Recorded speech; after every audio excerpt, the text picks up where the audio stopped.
muito legal você falar, é muito bonita a sua história, mas não funciona.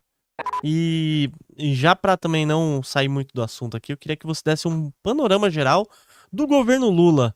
O governo Lula tá bom, tá ruim? Eu sei que você faz várias críticas embasadas ali também na economia, né? Qual que é a sua visão do governo Lula?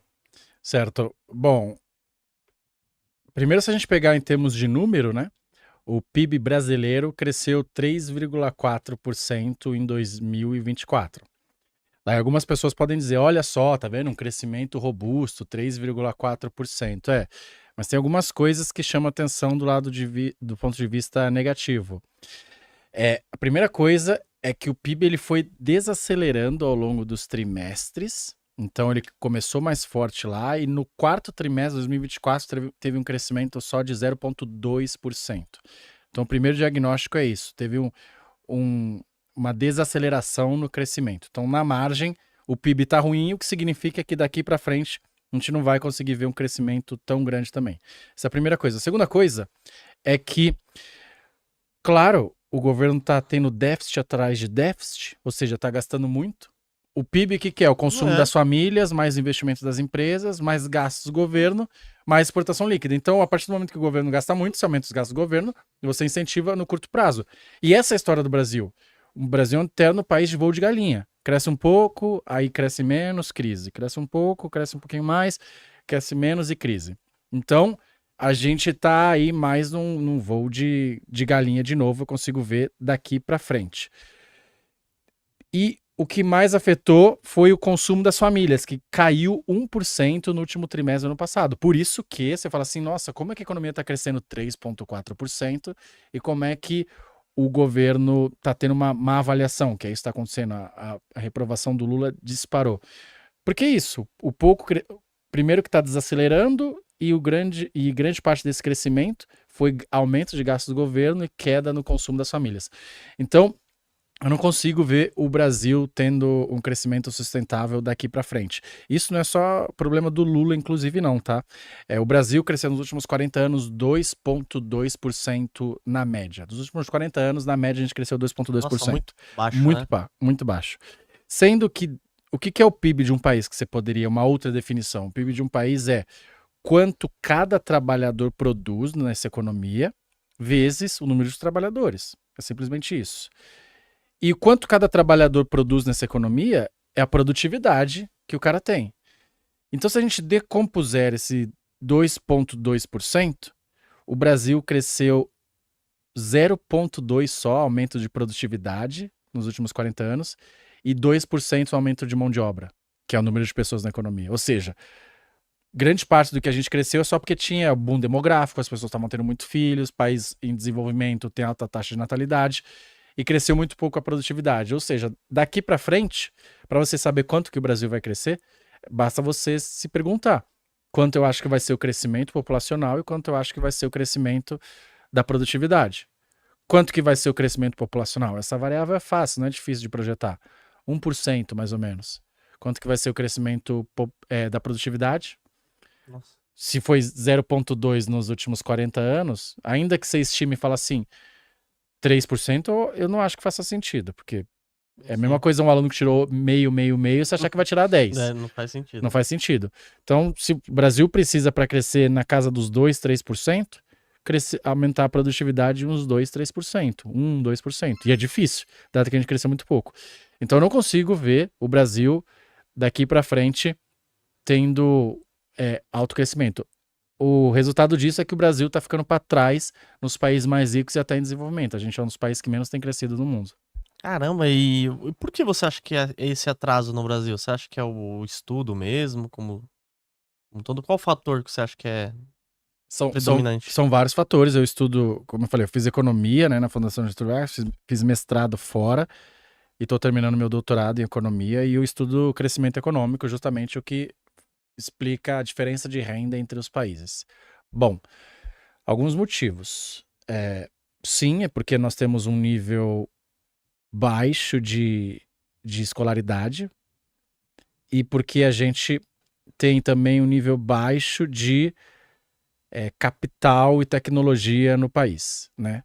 Então, mas isso não explica tudo. Ou seja, se a gente tivesse o Brasil é mais pobre que os Estados Unidos. 40% dessa diferença de renda é porque a gente tem menos educação do que os americanos, ou vou pegar o americano ali, que é, e menos tecnologia.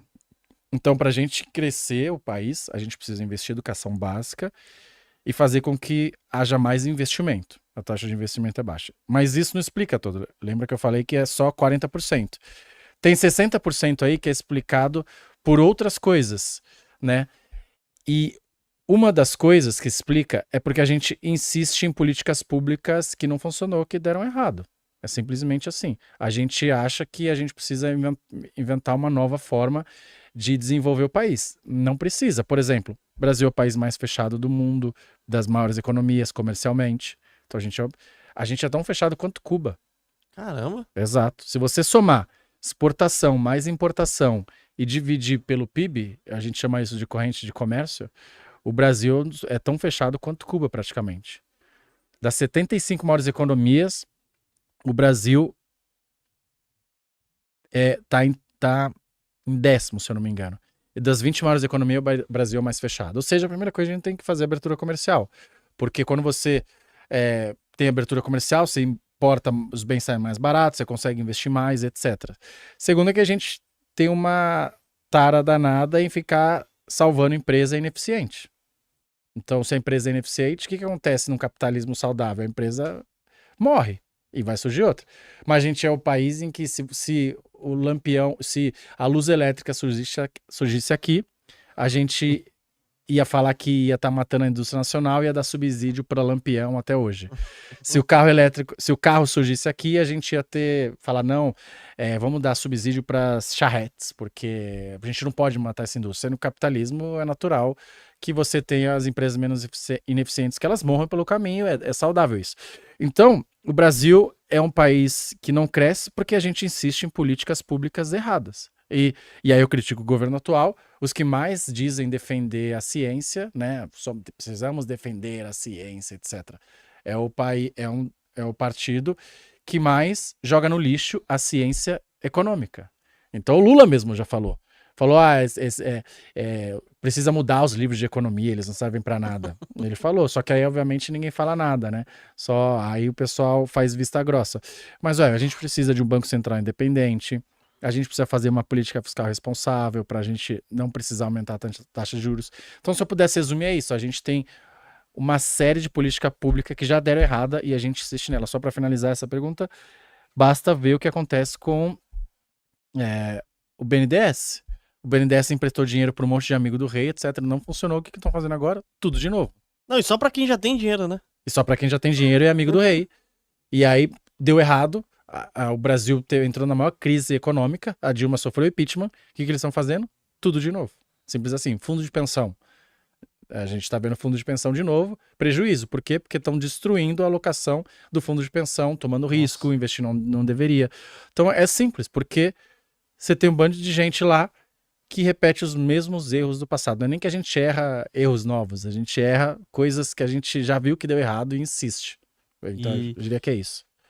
Pode tomar, Léo. Não, Toma tranquilo, aí, fica à vontade aí. Galera que tá Tranquilo. acompanhando a gente, que deixa seu like, se inscreve no canal. Uma coisa que você falou é verdade, né, Léo? A gente acaba destruindo inovação. Será que era o caso da Gurgel? Que o Gurgel era aquele carrinho que surgiu antes, né? E depois ele sumiu. Será que naquele momento, não sei se você já estudou, o governo deu incentivo para outra indústria e acabou matando, né? Acaba inviabilizando. Um belo exemplo. O Gurgel é o oposto da Embraer. O que acontece? Dizem que o Gurgel a ideia era de fazer um carro elétrico, né? Isso, eles falam que era o Tesla de antigamente, né? Exato. Muita gente fala que o Brasil produz muito bem commodity, muito bem, e por algum motivo a gente sabe fazer avião muito bem. Muito bem. A gente é competitivo, a gente deixa os canadenses da Bombardier para trás. A Boeing queria comprar, né? Então a gente faz avião muito bem. Por que você acha que a gente faz avião muito bem? Porque teve muito incentivo. Não necessariamente. Porque a gente faz avião bem hoje. Algumas pessoas vão dizer isso. Primeira coisa é que o Osiris, que é um dos fundadores, né, da Embraer, o Osiris Silva, ele viu lá que os americanos tinham uma indústria espacial, aeroespacial boa, e falou, cara, eu quero fazer isso aqui no Brasil. E foi lá no MIT, na escola de engenharia deles, e fez um convênio lá para poder criar o ITA. Então, primeiro, criou muita mão de obra capacitada. Então, os engenheiros do ITA são os melhores do país. Então, isso, primeiro, mão de obra. Segundo, lembra que eu falei de comércio internacional, que é importante? A diferença do Gurgel e de um avião da Embraer que é mega competitivo é que o Gurgel queria ser 100% nacional. O avião da Embraer não. Cada lugar, cada peça vem de um lugar. Então o trem de pouso vem de um país, a asa vem de outro país, o motor é, não sei, da GE, de outro país, os bancos vêm de outro país. Por quê?